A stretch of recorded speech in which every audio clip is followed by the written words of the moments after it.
Welcome to Blizzard Fire. We hope this video helps fire up your solution. You start by powering the smart bulb and opening its companion app. This initiates the bulb's provisioning. Make sure your phone is on the same too. 4 GHz network, because many bulbs won't connect to 5 GHz. Once the app detects the bulb, follow the in-app prompts to enter your Wi-Fi password and complete firmware checks. You're doing this first so the bulb is registered to your account and online. Only then can Google Home discover it reliably. Once the bulb is active in its app, open Google Home and tap the plus button to set up a device. Choose Works with Google and search for the bulb maker's service.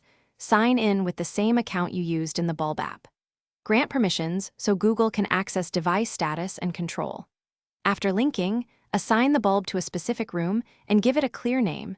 This makes voice commands accurate and avoids conflict with similar device names.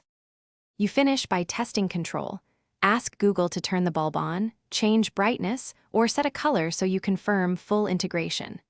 If Google Home can't find the bulb, make sure the bulb stays on and restart the router and phone, then relink the service in Google Home. This resolves most token or network issues. If problems persist, perform the bulb's factory reset and repeat the provisioning and linking steps.